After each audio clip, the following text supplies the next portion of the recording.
بالکل اپنے سلام بھی پڑھیں اور یہ بھی کہیں کہ من اوصانی، جس نے مجھے کہا ہے اس کے بھی سلام میں پیش کر رہا ہوں، ان کے بھی پہنچیں گے، آپ کے بھی پہنچیں گے۔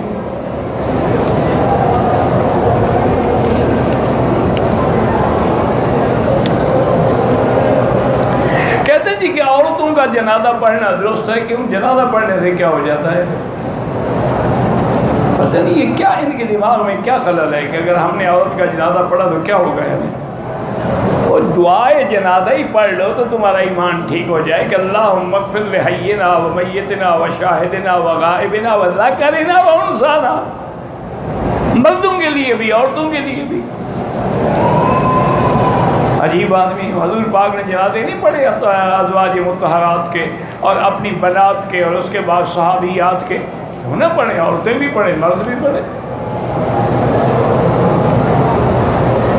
بھائی بات کو سمجھا کرو کہ آدمی طواف میں یوں چلتا ہے، اب وہ یوں سینہ کر کے چلنا شروع کر دے تو طواف فاسد ہو جائے، چونکہ طواف نماز کے حکم میں ہے، جیسے نماز پڑھتے ہوئے سینہ پھر جائے تو نماز فاسد ہو جاتی ہے، تو اب طواف کالصلاۃ ہے، اس لیے حکم ہے کہ نظر نیچے رکھو اور بس چلتے رہو۔ اگر کوئی دھکا لگے ادھر ادھر ہو بھی جاؤ، 2 قدم پیچھے ہٹ کے پھر اپنے طواف کو کنٹینیو کرو۔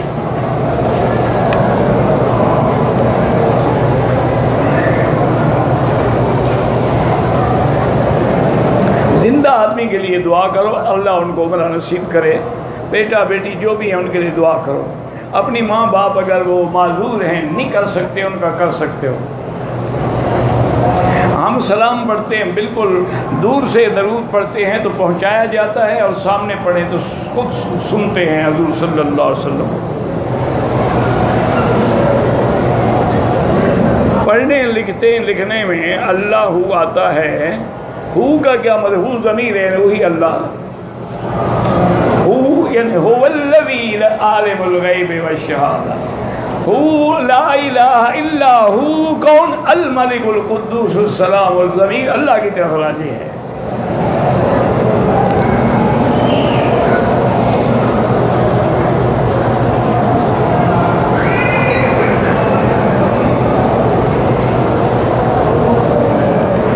بیوی کسی غیر مرد کے ساتھ بھاگ گئی، انہوں نے طلاق مانگی، خاوند نے ان سے پیسے لے کے ان کو طلاق دے دی، آیا خاوند پر یہ ٹھیک ہے گویا کہ وہ عورت بھاگی ہے نا، پھر اس سے لینا جائز ہے، جیسے خلو ہوتا ہے، تو خلو میں بھی خاوند مطالبہ کر سکتا ہے کہ جو میں نے تم پر خرچ کیا مجھے واپس کرو۔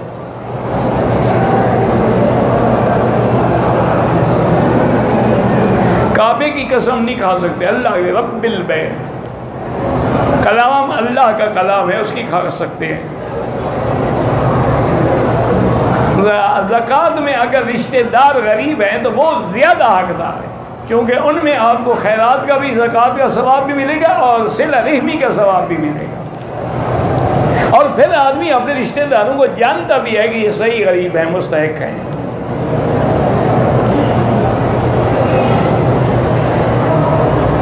میری بیٹی شادی کے بعد اپنے شوہر کے گھر میں ہے، میں بیٹی کو زکوٰۃ دے سکتا ہوں؟ بالکل نہیں دے سکتے، بیٹی کے لیے زکوٰۃ حرام ہے، تم ویسے نہیں دینا چاہتے، بیٹی کو بھی زکوٰۃ دینا چاہتے ہو، بڑے عجیب باپ ہے بھائی،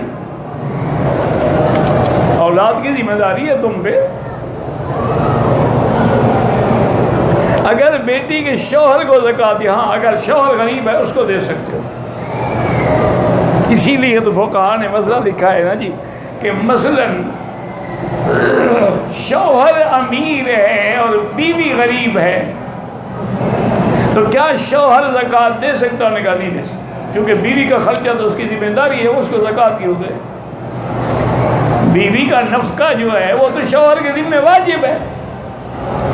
اچھا اگر شوہر غریب ہے اور بیوی امیر، وہ زکوٰۃ دے سکتی، اس لیے کہ خاوند کا خرچہ تو بیوی پر نہیں ہوتا نا، وہ بیچارہ غریب ہے تو دے سکتی ہے اس کو۔ ویسے دیا نہ کریں، چونکہ اگر تم نے کھلانا شروع کیا نا وہ بالکل کام ہی نہیں کرے گا۔ لوگوں نے عالموں کو دعوت دیتے ہیں، عالم کے دل میں یہ خیال ہے کہ مجھے پیسے ملیں گے، اگر ملیں تو پھر نہ لیں، چونکہ حضور نے فرمایا ہے کہ ہدیہ وہ ہوتا ہے کہ من غیر طمع ولا اشراف نفس، طمع بھی نہ ہو اور طبیعت کا رجحان بھی نہ ہو کہ مجھے ملے گا، پھر اگر کوئی دے لے لو۔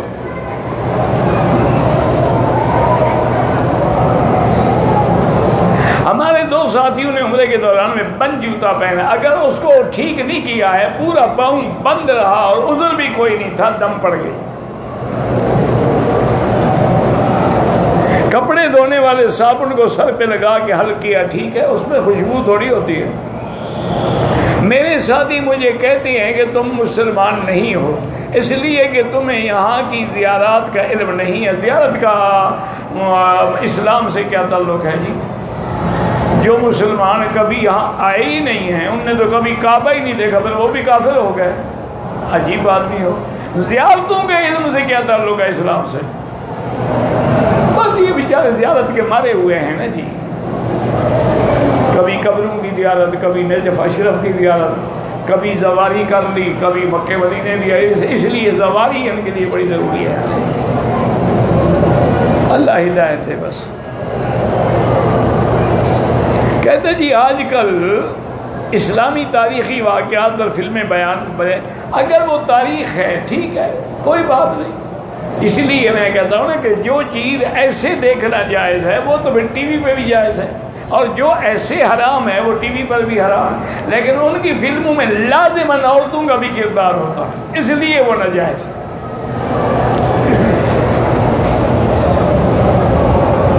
اگر کسی بچے کو یا بچی کو آدمی گود لے لے، اس کی ولدیت وہی رہے گی جس کا بیٹا ہے، تمہارا بیٹا نہیں بن جائے گا۔ اسی لیے یہ تو قرآن میں واقعہ ہے کہ حضور نے حضرت زید کو بیٹا بنایا تھا نا، تو لوگ جو تھے نا محبت میں کہتے تھے زید بن محمد، کہ زید محمد مصطفیٰ کا بیٹا ہے۔ اللہ نے قرآن اتارا ادعوہم لآبائہم، ان کو ان کے باپ کے نام کے ساتھ پکارو، زید بن حارثہ پکارو، زید بن محمد نہ پکارو۔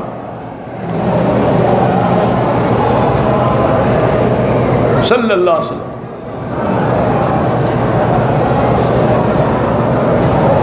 کیا بیوی شوہر کی رضامندی سے میکے رہ سکتی ہے؟ کیوں نہیں رہ سکتی؟ بھی آپس میں رضامندی ہے تو کوئی بات نہیں، اور میکے والے جو ہیں وہ اس کو خرچہ دیتے، اچھی بات ہے، ان کی بیٹی ہے آخر، لیکن شرط یہ ہے کہ خامند کے حقوق ضائع نہ ہوں۔ یہ نہیں ہے کہ تم میکے جا کے بیٹھ جاؤ اور خامند صاحب سڑکیں ناپتے رہیں۔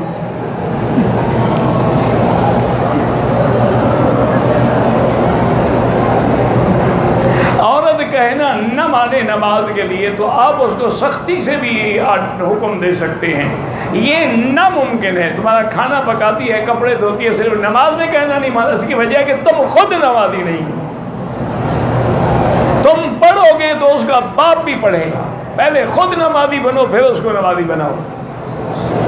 باقی سارے کام کرتی ہے، بچے بھی جن رہی ہے، تکلیفیں برداشت کر رہی ہے، 9 مہینے کا تیرا بچہ بھی پیٹ میں اٹھا کے پھر نماز نہیں پڑھتی ہے، کوئی بات ہے؟ اور اگر پھر بھی نہ مانے تو امام احمد بن حنبل رحمۃ اللہ علیہ کے نزدیک مرد یا عورت ایک نماز بھی جان کے چھوڑ دے وہ کافر ہو جاتے ہیں۔ وہ کہتے ہیں جب کافر ہو گیا تو نکاح ہی ختم۔ یہ تو شکر کرو، باقی ائمہ کے نزدیک گنجائش ہے، ورنہ مسئلہ ختم ہے۔ اس کو اس کے شوہر نے بلا وجہ چھوڑا ہوا ہے، عدالت میں کیس چل رہا ہے، اب بہن کے گھر پہ ہے۔ بہرحال اللہ سے دعا کرو اللہ تیری مشکل حل کرے۔ اللہ کا نام ہے یا ذا الجلال والاکرام، یا ذا الجلال والاکرام، یہ پڑھ کے دعا کرو کہ اللہ تیرے شوہر کو ہدایت دے اور وہ مقدمے کے بجائے تیرے حقوق ادا کرے۔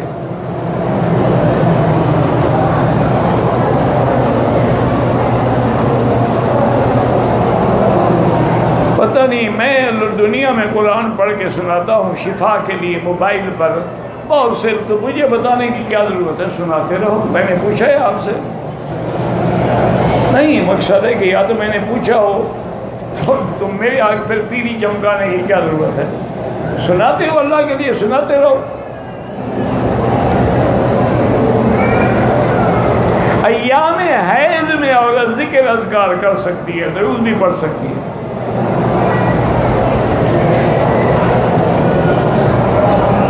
ایک طلاق دی، دوسرے آدمی سے یہ بات ہوئی کہ وہ طلاق دے حلالے کے طور پر، پھر شخص نے طلاق دی، نہیں، اس پر تو اللہ کے نبی نے لعنت بھیجی ہے کہ لعن اللہ المحلل والمحلل لہ، حلالہ کرنے والے پر بھی لعنت، کرانے والے پر بھی لعنت۔ وہ عورت اپنی مرضی سے شادی کرے، اس کی مرضی چھوڑے نہ چھوڑے، یہ کرائے کا جو جانور ڈھونڈتے ہو ایک رات کے لیے، یہ تو ملعون ہے، لعنت ہے اس میں۔ پہلے طلاقیں دیتے ہیں، پھر بیچارے بہانے ڈھونڈتے ہیں۔ ایک بچے کو ایک شخص نے گود لیا، پالا بڑا کیا، تعلیم دی، اس کا نکاح کرایا، نکاح میں شخص نے اپنا نام لکھا، چاہے تم نے اپنا نام لکھا، اس کا نکاح تو ہو گیا، لیکن اس کے ساتھ اس کے باپ کا نام لکھو۔ نکاح میں تو وہی بندہ تھا نا، بندہ تو وہی ہے جس کا نکاح ہو رہا ہے، لیکن تمہیں اپنا نام نہیں لکھنا چاہیے تھا۔ جو لوگ گھروں میں میلاد کراتے ہیں بدعت ہے، تبلیغ کا کام کرنا وہ تو سنت ہے، چونکہ حکم ہے حضور کا کہ بلغوا عنی ولو آیۃ، تمہیں ایک آیت بھی آئے، ایک مسئلہ بھی آئے تو لوگوں کو پہنچاؤ۔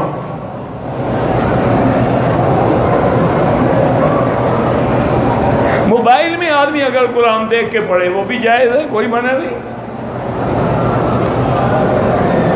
مکے میں 14 دن قیام کرنا ہے، درمیان میں طائف بھی جدہ جانا ہے، پھر آپ مسافر ہیں، کیونکہ آپ نے جدہ بھی جانا ہے، طائف بھی جانا ہے، تو پھر 15 دن تو ایک جگہ نہ ہوئے نا۔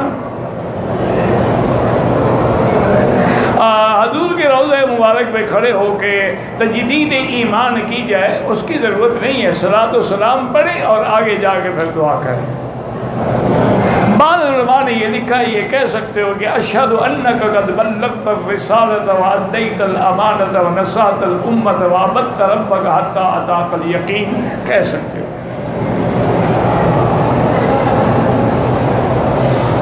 بیت اللہ کا طواف شروع کرتے وقت استقبال کا معنی ہے کہ آپ یوں کھڑے ہوں کہ حجر اسود کا یہ کنارہ تیرے کندھے کے برابر ہو، پھر ایک قدم آگے جا کے بسم اللہ، وہ استلام ہوا، پہلا استقبال ہوا۔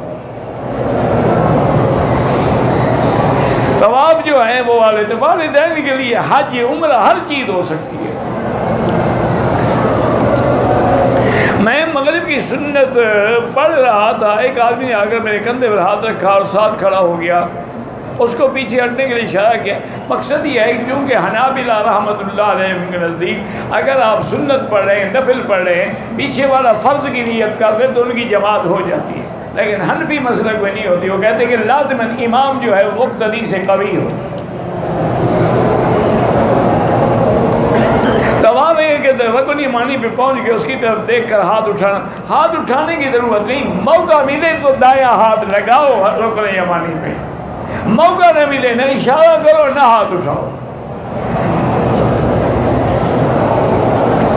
اگر لوگ رکن یمانی کو چومتے، چومنا منع ہے، چومنا صرف حجر اسود کا ہے۔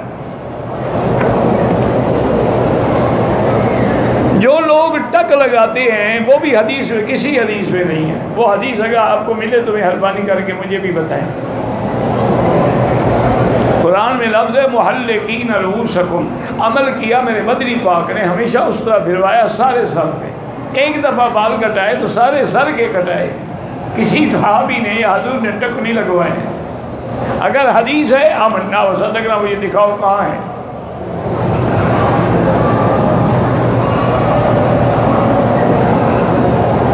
میں نماز پڑھانے کے لیے مصلی پہ جاتا ہوں تو مجھے گھبراہٹ ہوتی ہے، قرآن بھی بھول جاتا ہوں، تو نہ پڑھایا کرو، تمہارے بغیر کوئی اور بھی مل جائے گا پڑھانے والا۔ جب تم اتنا ڈرتے ہو، قرآن بھی غلط پڑھتے ہو تو کیا فائدہ؟ اچھی بات ہے، دل میں خوف ہوتا ہے بھی میری وجہ سے کسی کے پیچھے نماز خراب نہ ہو، لیکن تم نہیں برداشت کر سکتے کسی اور کو آگے کرو۔ قرآن رمضان مبارک میں صاحب حیثیت کو صدقہ سبیل خیرات میں سے روزہ افطار کرا دینا افضل ہے یا مسکین غریب ہو؟ مسکین غریب کو، ویسے تو جس کو افطار کرائیں اللہ صاحب دیں گے، لیکن غریب کو اور مسکین وہ اولا ہے۔ امیر آدمی کے بعد اپنا سب کو جا کے رکھا ہوتا ہے، اس کو تمہارے افطار کی کیا ضرورت ہے؟ ہاں، اپنے رشتہ داروں کو صدقہ خیرات دیں، بالکل دیں، اپنے گھر کے افراد کو بھی دیں، مدرسے میں طلباء ہیں ان کو بھی راشن دیں، بالکل اور یہی کرنا چاہیے، کیونکہ اللہ کے دین کے پڑھنے والے غریب ہی ہوتے ہیں. امیروں کے بچے تو کالجوں میں پڑھتے ہیں نا، وہ ہماری مسجد میں کہاں آئیں گے پڑھنے کے لیے؟ میری مسجد میں جہاں مسجد موجود ہے، عیدگاہ بھی ہے، عیدین کی نمازیں پڑھی جاتی ہیں. اس کے بجائے خانپور میں جا کے مرکز تبلیغی میں، ٹھیک ہے، اچھی بات، جتنا دور جاؤ گے ثواب زیادہ ہوگا. آدمی اپنے مرنے سے قبل وصیت کر سکتا ہے، بالکل کر سکتا ہے. ہر چیز علماء سے لکھوا لے کہ بھی میرا یہ اتنے بچے ہیں، اتنی بچیاں ہیں، تو وہ آپ کو میراث بنا دیں گے. یا وصیت میں یہی لکھ دیں گے میری جائیداد جو ہے وہ شریعت و اسلام، کتاب اللہ اور سنت رسول اللہ کی روشنی میں کی جائے. لیکن زندگی میں جائیداد لکھ لو، وصیت لکھ لو، رجسٹری بھی کروا لو، محفوظ بھی رکھو، لیکن ابھی بچوں کو سارا قبضہ نہ دے دینا انشاءاللہ، ورنہ تم تیسرے دن سڑک پہ بیٹھے ہوگے.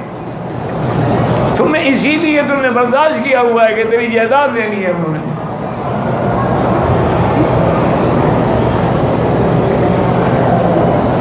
احرام کی حالت میں جان بوجھ کے داڑھی کا بال توڑا تو 1-2 ریال خیرات کر دو. نماز کے آخر میں امام کے پیچھے سلام پھیرنے کا صحیح طریقہ یہ ہے کہ جب امام دونوں طرف سلام پھیر لے پھر تم سلام پھیرو. یعنی السلام علیکم ورحمۃ اللہ، آپ بیٹھے رہیں، السلام علیکم، اب کہیں السلام علیکم، کیونکہ ورنہ تو ایک سلام کے ساتھ بھی نماز ہو جاتی ہے. لیکن اگر تمہاری گردن امام سے پہلے پھر گئی تو نماز تو ختم ہو گئی. اس لیے احتیاط اسی میں ہے کہ آپ بیٹھے رہیں، امام دونوں طرف سلام پھیرے، آپ پھر سلام کریں.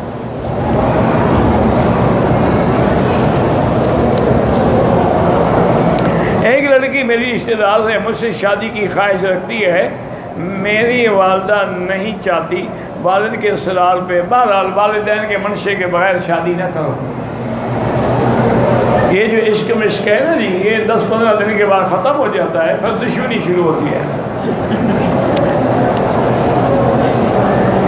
عمرے سے پہلے ٹانگ پہ زخم تھا، عمرے کے دوران احرام پہ نشان لگ گیا، کچھ نہیں ہوتا. میں کمپنی میں کام کرتا ہوں، حج کے دنوں میں حج کی چھٹی بھی لی ہے، میقات سے احرام باندھ کے آیا، 8 دن حجہ کو سیدھا مینا چلا گیا، عمرہ نہیں کیا. کوئی بات نہیں، آپ کا جو حج افراد ہے. بہت سارے لوگ ہیں بیچارے جن کے پاس ٹائم ہی نہیں ہوتا، وہ 7 ذی الحجہ کو پہنچ جائیں ایئرپورٹ پہ، ان کو مینا پہنچتے 8 گزر جاتی ہے، وہی سے نیت کر کے سیدھا چل جاتے ہیں، کوئی بات نہیں. احرام باندھنا، مکہ سے باہر احرام باندھنا، عمرہ کیا، میرے اوپر دم پڑ گیا، پتہ ہے کس چیز کا دم. بہرحال اگر نہیں دے سکتے 10 روزے رکھ لیں. میرے بیوی نے احرام کے دوران غلطی سے پتہ نہیں کیا والتیکا، زیت الشعر، تھوم کا تیل سر پر لگایا، کچھ نہیں. تھوم میں خوشبو نہیں ہوتی، بدبو ہوتی ہے. اسی لیے تو حکم ہے نا کہ تھوم اور بصل کھا کے مسجد میں نہ آؤ، کیونکہ وہ بدبودار چیزیں ہیں. خوشبو والا تیل منع ہے، بدبو والا تو لگاتے رہو اگر تم سے برداشت ہو سکتی ہے بدبو. چلو ایک فائدہ تو ہوگا نا، بھی تم روزانہ اگر وہی تھوم والا تیل لگاتی ہو تو انشاءاللہ 4-5 دن شوہر بھاگ جائے گا. کون برداشت کرے بدبو؟ میری امی اور بہن آپ سے ملنا چاہتی ہیں، انہوں نے آپ سے مسئلہ پوچھا. عشاء کے بعد جب میں نکلوں گا نا پوچھ لیں، کوئی مسئلہ نہیں ہے.